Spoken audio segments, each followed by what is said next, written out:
Xaqan komanda adı. Suallar necədir? Uğurlar hər birinizə.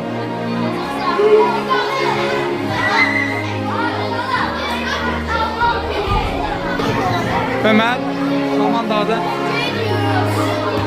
Suallar necədir? Uğurlar.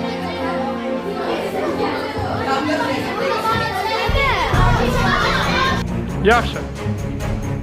6-6 B sinifləri arasında keçirilən yarışda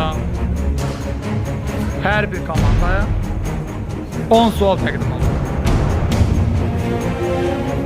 10 sualda 8'ine doğru cevap yazarak galip gelen komanda Riyaziyyat aileleri